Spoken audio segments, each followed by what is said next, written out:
Hey everybody, this is Rustin with Metalholic Magazine and Metal Nation Radio, and with us today, Andrea Ferro from Lacuna Coil, all the way from Italy. Yeah. It's good to see you back here in Boise. This has become sort of a second hometown for you guys.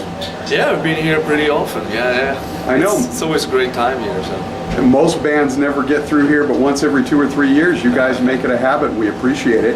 And of course, you guys always seem to have fun here. Last time you were here, Marco went out and did the Man vs. Food challenge at Big Judd, which he finally beat. And this time you guys got to do some go-karting today, I understand? Yeah, this morning, we went with the radio station, the local station, with some contest winners. We did some racing on the go-kart. It was a pretty cool experience, actually. Nice. So, well, it's wonderful to have you back. You guys just finished up the hottest chicks, women, however they're saying it on this one. Yeah, chicks. It's a little offensive, but okay, we'll take it. It's okay. How did the tour go? Pretty good. I mean, it was a very different package. Like, all the bands were quite different to each other. It was Silver opening, then I Set to Kill, us and Sick Puppies. Right. And it was pretty good, actually. There was quite a variety of crowds, and all the shows have been pretty good in turnouts, so not bad at all. It was a good start for us to rehearse the new songs and introduce the new album. Right, and now you're out on a short headline tour for a month or so? Yeah, it's just also to test a little bit the songs and waiting for the release of the album and for some radio festivals we're gonna do later on the month. Right, and the new album, Broken Crown Halo, comes out April 1st. How much of the new album can fans expect to hear on this tour? Right now we have 2 new songs, and but as soon as the release date will be on, so April 1st, we will start to play at least 4 of the new ones, maybe 5. Nice. Like slowly introducing one by one the songs. Exactly. So, now, Dark Adrenaline was such a huge album for the band. Did you guys approach this album any differently? We always try to keep things fresh, because after you've been doing a few albums, it's still important for us to sound fresh for ourselves first, but also for the fans. We don't want to be a dinosaur, that keeps wandering around. We like to be always interesting and keep it fresh for us and for the people that listen to our music. We always change a little bit every record and introduce some new little elements. So it's great for us to try to experiment a little bit without losing the basic signature sound of the band, of course. Right. Well, in the new album, I mean, I want to hear about it from your perspective, but I got a real sense there's a real cinematic flair to it this time, it seems like. Yeah, I mean, we call it that way, cinematic, because Marco, when he was writing the music, he was watching a lot of TV without volume, so just looking at like war documentaries, horror movies, and action movies. So a lot of the inspiration has been coming from visuals, so that's why we call it cinematic. And a lot of the keyboards, for example, has been inspired by a band called Goblin, which is a classic Italian prog rock band from the 70s, 80s that did all the soundtracks for B-movies and horror movies from masters like Dario Argento and all the underground directors from Italy for the horror genre. So there's been a combination of things that drove us into that cinematic thing, even if we always felt like movies and cinema has always been a big inspiration for us, even before this album. Broken Crown Halo, is there any significance to the title?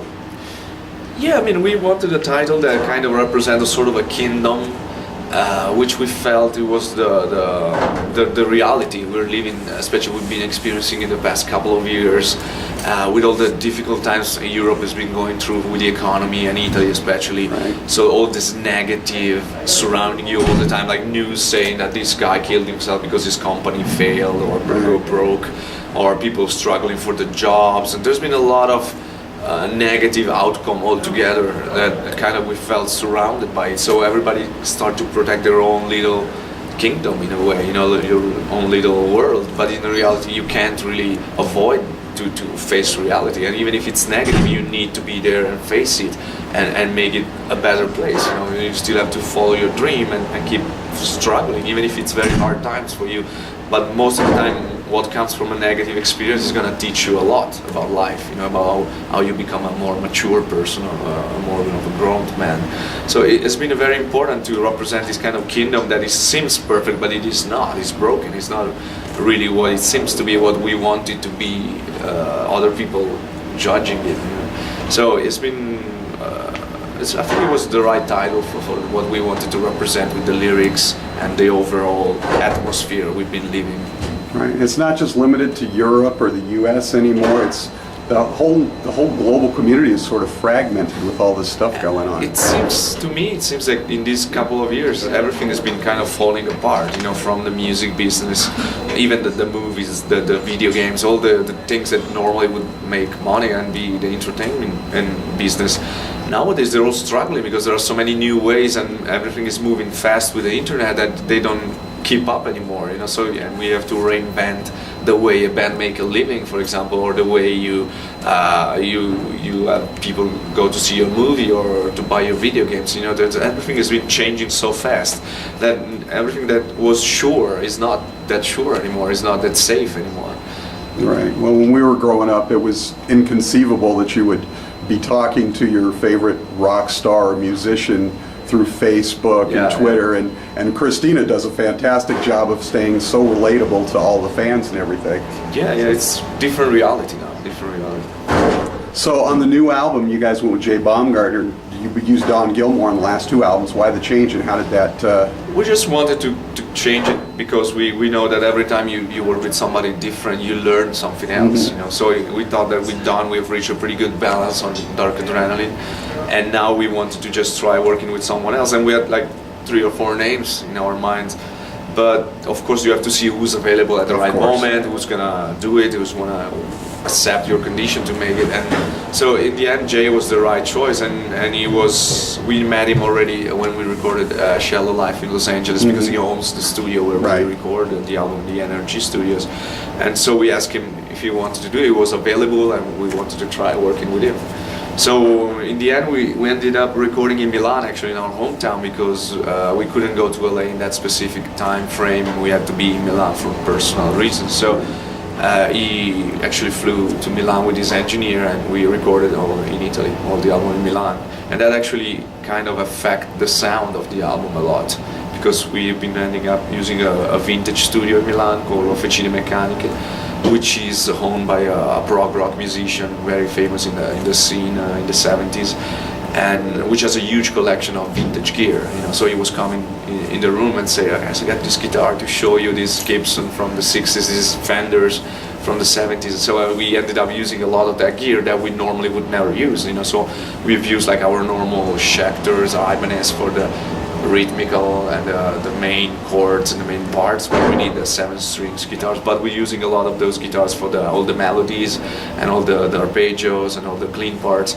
So it's been actually, the sound has been changing a lot because of that, because of the amps we've been using, and there's quite an organic sound in the record because of that.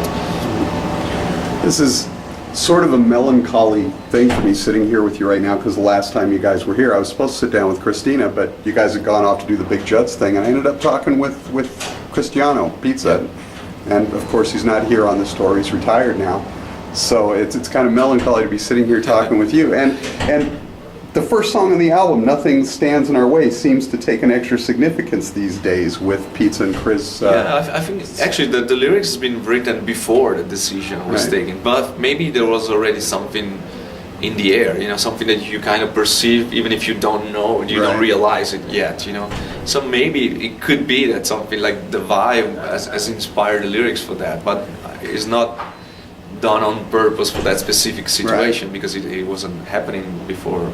But actually the decision to retire from them was taken after the European tour we've done in November last year with Paradise Lost in Catatonia, and once we've been presented all the album cycle ideas of touring and quantity of dates and stuff, they felt they didn't want to be on tour for such a long time anymore, so they really felt it was time for them to take a decision that changed their lives. It was not easy, because of course after many years working together, being friends most of all, it's not easy to change, and it's a bit maybe makes you in a wicked spot in a way, in a weaker spot. But in the end, turns out to be the right decision, because now there is a different energy in the band, and everybody that is here on tour really wants to be here, and so there's no countdown of when the tour is going to finish. And so the vibe is way more positive, not because they meant to be negative on tour, but it's just the way you are. You get when you worn can't down. take it anymore, you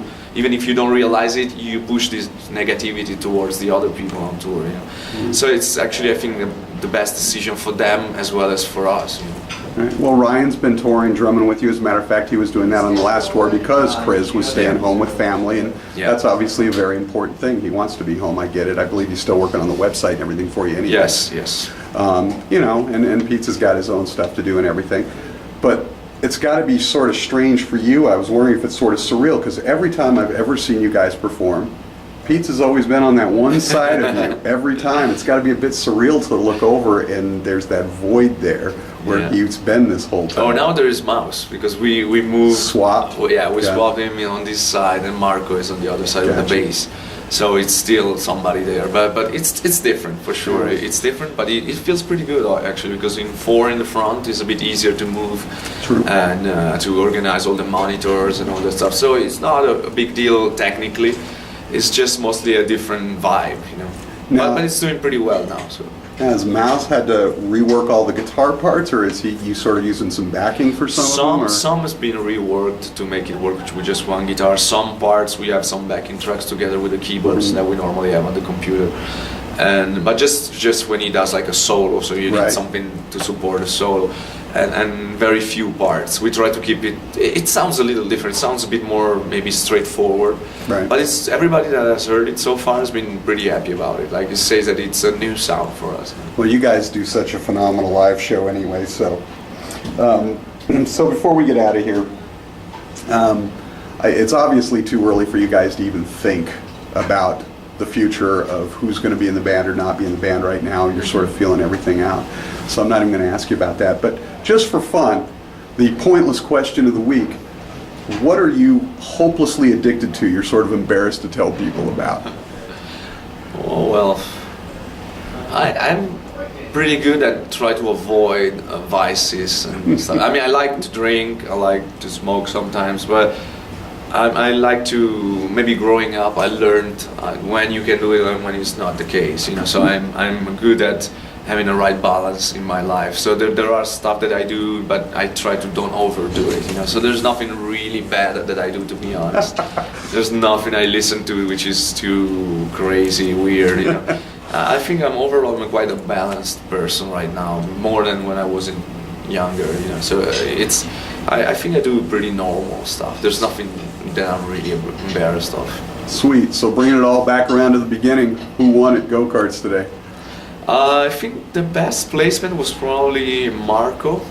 We were like 10 people or 12, and I think I was kind of the worst, or not the very worst out of 10, but in the band I was probably I was more slow, so not for much, but a little bit. Marco's the big competitor in the band, I guess. So, Andrea Ferro of Lacuna Coil here in Boise tonight, out on tour. The new album out April 1st, Black Crown Halo. Broken Crown. Broken Crown Halo. I'm having one of those days. Thanks so much for taking the time to sit in. Thank you.